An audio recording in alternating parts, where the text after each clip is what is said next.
या तो आप यहां से कुछ सीख के जाएंगे या यहां से जीत के जाएंगे। कोई भी बच्चा 1202 में यहां से हार के नहीं जाए।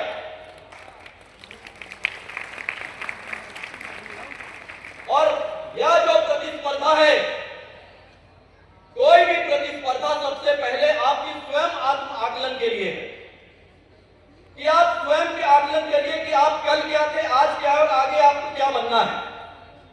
इसलिए आपको इस उम्र में, जो कि पूरा एक सीखने की उम्र है, उसमें आपको पूर्ण रूप में इसी चीज के ऊपर अपना ध्यान केंद्रित करना चाहिए। और पूरा का पूरा राज्य आपकी तरफ बहुत आशा की निगाहों से देख रहा है। हम कुछ मूल बिंदु के साथ आपसे बात करेंगे।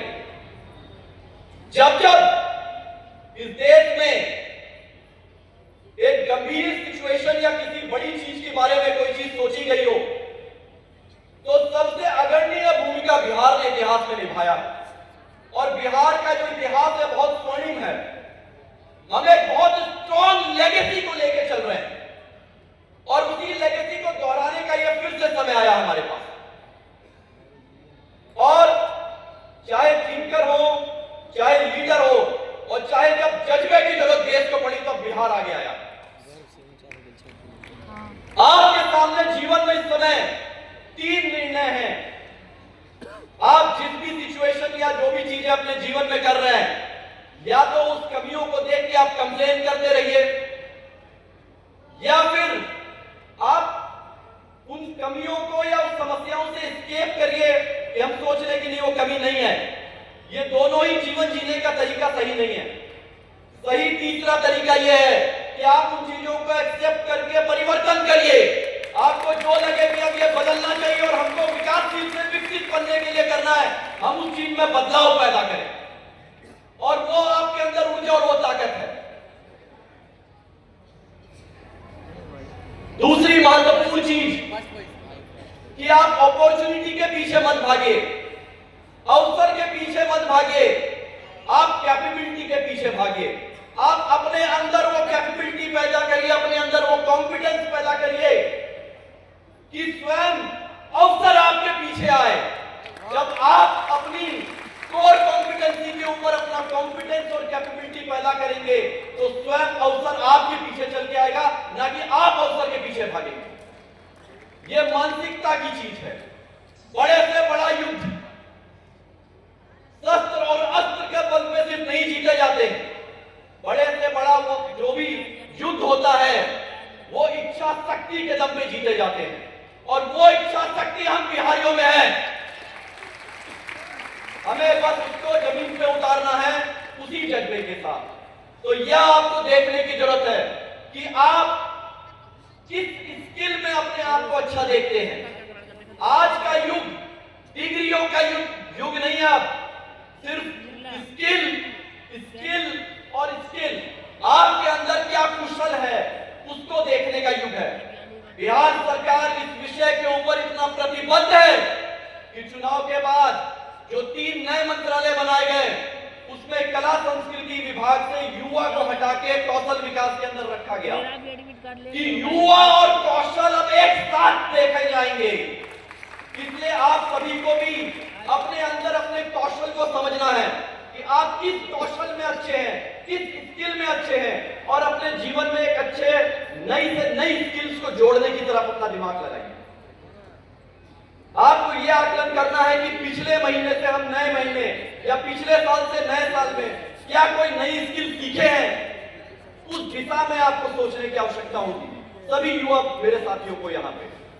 दूसरा, अपने जीवन में डिसिप्लिन लेके आना बहुत जरूरी है।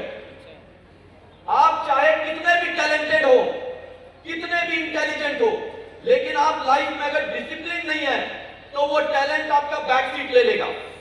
अगर आप नृत्य में या गायन में, आप जिस भी कला में यहां पे अपनी प्रतिभा दिखाने आए और आपको लगता है कि आपके अंदर वो हुनर है, तो अगर आप गायन करते हैं रोज 2 घंटा 3 घंटा अपना एक यूनिफॉर्म आप प्रैक्टिस प्रतिदिन के हिसाब से नहीं करेंगे तो फिर आप जहां पहुंचना चाहते हैं जीवन में वहां पहुंच नहीं पाएंगे। कि हम आज 10 घंटा कर ले रियाज और फिर 5 दिन तक कोई रियाज नहीं करना।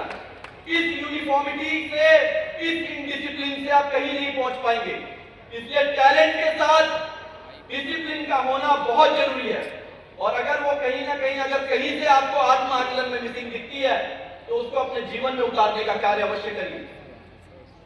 और वो चाहे आपको पढ़ने में हो, चाहे खेल में हो, चाहे को करिकुलर एक्टिविटी में हो, चाहे किसी भी चीज में हो, जिसमें भी आपको लगता है कि हम बड़ा कर सकते हैं, आप उसमें डिसिप्लिन रहना आपके लिए बहुत जरूरी है। तीसरा, अपने आप को किसी भी तरीके से किसी से भी इंफीरियर नहीं समझना है। कभी भी अपने अंदर इंफीरियरिटी कॉम्प्लेक्स नहीं आने देना है। किसी दूसरे शहर के लोगों से, किसी दूसरे राज्य के लोगों से या किसी दूसरे देश के इंसान से, किसी से भी अपने आप में इंफीरियरिटी कॉम्प्लेक्स नहीं आने देना है। हम इस दुनिया के सबसे स्वर्णिम इतिहास के राज्य में बैठे हैं, तो हमें तो दुनिया कभी फील नहीं करना है। दुनिया हमसे देख के सीख के आगे बढ़ी है। हम उस राज्य में बैठे हैं जहां पे नालंदा और विक्रमशिला जैसी यूनिवर्सिटी थी, पूरी दुनिया हमारे यहां पढ़ने आती थी। तो हमारे अंदर तो कभी भी ये इंफीरियरिटी कॉम्प्लेक्स नहीं आ सकता है। दिल्ली, मुंबई, बैंगलोर, वो शहर लोगों को बड़ा नहीं बनाए हैं, वहां के लोग उस शहर को बड़ा बनाए हैं। इसलिए अगर आप ठान लेंगे तो यहाँ के शहर और इस राज्य को बड़े बनने से कोई नहीं रोक सकता। इसलिए इस युवा शक्ति का सही रास्ते पे जाना बहुत जरूरी है। चौथा, अब जो भी लेबर, जो भी काम, जो भी चीज करे, आपके मन में उसके लिए रिस्पेक्ट होना बहुत जरूरी है। आदर का भाव अपने कार्य के प्रति, अपने सहपाठी के प्रति होना बहुत जरूरी है। आप दूसरे को आदर देंगे, उसी के एवज में आपको आदर मिलेगा। रोज सुबह आप उठे, एक बात अगर आप मेरी ये मान लें, रोज सुबह उठने के साथ सभी बच्चे जो यहां बैठे हैं, सबसे पहले अपने माता पिताजी का पैर छू के आशीर्वाद दीजिए। बाकी ईश्वर हम तस्वीर में देख सकते हैं, मूर्ति में देख सकते हैं, लेकिन धरती में साक्षात अगर ईश्वर आप देखते हैं तो वो आपके माता पिता है। तो वो आदर, वो सम्मान, वो पैर से छू के जो आप आशीर्वाद देंगे, वही आपकी सबसे बड़ी ताकत है। वो जो सच्चे दिल से आशीर्वाद आपके सर पे आता है, वो आपको बड़ी से बड़ी विपदा, बड़ी से बड़ी तकलीफ से लड़ने के लिए पूरी ताकत दे सकता है।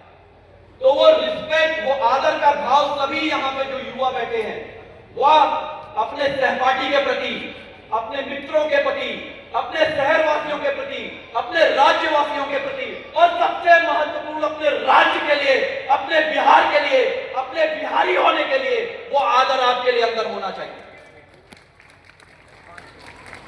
और अब जो समय है, इस समय में सिर्फ पढ़ाई, आप डिग्री प्राप्त करने के लिए मत लीजिए कि हम 4 डिग्री ले लेंगे, 3 डिग्री ले लेंगे, हम इसमें बैचलर कर लिए, हम इसमें मास्टर्स कर लिए।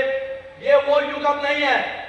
अब यहाँ पे स्किल्ड, डिसिप्लिन, करेजियस यूथ चाहिए, ऐसे युवा चाहिए, ना कि सिर्फ हम ये सोचे कि हम 10 तरीके की डिग्री ले लिए, उसका कनेक्टिविटी मार्केट के साथ कुछ नहीं होगा। इसलिए अब आपको स्किल्ड बेस्ड चीजों को अपने जीवन में लेके आना है। सबसे महत्वपूर्ण चीज वो है, बिहार अगले 5 साल में औद्योगिक क्रांति की तरफ बढ़ रहा है। पूरे बिहार में हम लोग 10,000 एकड़ इंडस्ट्रियल कॉरिडोर, उससे ज्यादा का भूअर्जन करने जा रहे हैं। सिर्फ मधुबनी में अगले 1 साल के अंदर में हम 700 एकड़ का इंडस्ट्रियल कॉरिडोर का भूअर्जन करेंगे। इतना बड़ा औद्योगिक परिवेश क्रिएट होने जा रहा है। हम लोग आर्टिफिशियल इंटेलिजेंस का मिशन क्रिएट किए हैं। बिहार सरकार पहले कैबिनेट में टेक हब बनाने का कैबिनेट अप्रूवल दिया है। ये सभी चीजें प्रोग्रेसिव और मॉडर्न बिहार को बनाने की तरफ बढ़ रही है। अर्बनाइजेशन, इन सभी चीजों को निश्चय 7 निश्चय 3 में बल मिल रहा है।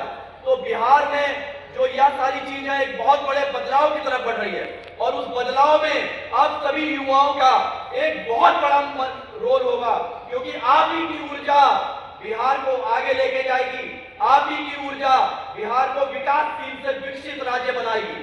अंत में मैं आपको इन्हीं पंक्तियों के साथ अपनी वाणी को समाप्त करूंगा और शुभकामना दूंगा आप सभी को कि आपको अगर ये सब अचीव करना है जीवन में, आपने अब जो भी सपना देखा है अपने कोर कॉम्पिटेंसी के बेसिस पे उसको अचीव करना है, तो आप सभी बच्चों को, सभी युवाओं को अपने कंफर्ट जोन से बाहर निकलना पड़ेगा। आपको एक अतिरिक्त परिश्रम करना पड़ेगा। अब आपको बिहार की जितनी जरूरत है उससे ज्यादा बिहार को आपकी जरूरत है विकासशील से विकसित बनने के लिए। इसलिए वो परिश्रम के लिए आपको 4 कदम आगे निकल के मेहनत करना पड़ेगा। उन्हीं इसी सार को अपनी कुछ पंक्तियों से समाप्त करके अपनी वाणी को विराम देंगे हम कि लोहा जितना तपता है, लोहा जितना तपता है उतनी ताकत भरता है। सोने को जितनी आग लगे उतना प्रखर निखरता है। हीरे को जितनी चोट लगे वह उतना और चमकता है। मिट्टी का बर्तन पकता है जब जाके धुन पे खनकता है। सूरज जैसा बनना है तो सूरज जैसा जलना होगा। नदियों का आदर पाना है तो पर्वत छोड़ निकलना होगा। और हम बिहार के बच्चे हैं, हम क्यों सोचे रात सरल होगी, हर एक मुश्किल का हल होगा, चाहे आज होगा या कल होगा। इन्हीं वाणी के साथ और आप सभी के ऊपर ये भरोसा रखते हुए कि आप सभी युवा जब मधुबनी से निकलेंगे इस संकल्प के साथ निकलेंगे कि हम बिहार को उस ऊंचाई तक पहुंचाएंगे जो हमारा इस देश में हक है। जय हिंद, जय भारत, जय मिथिला।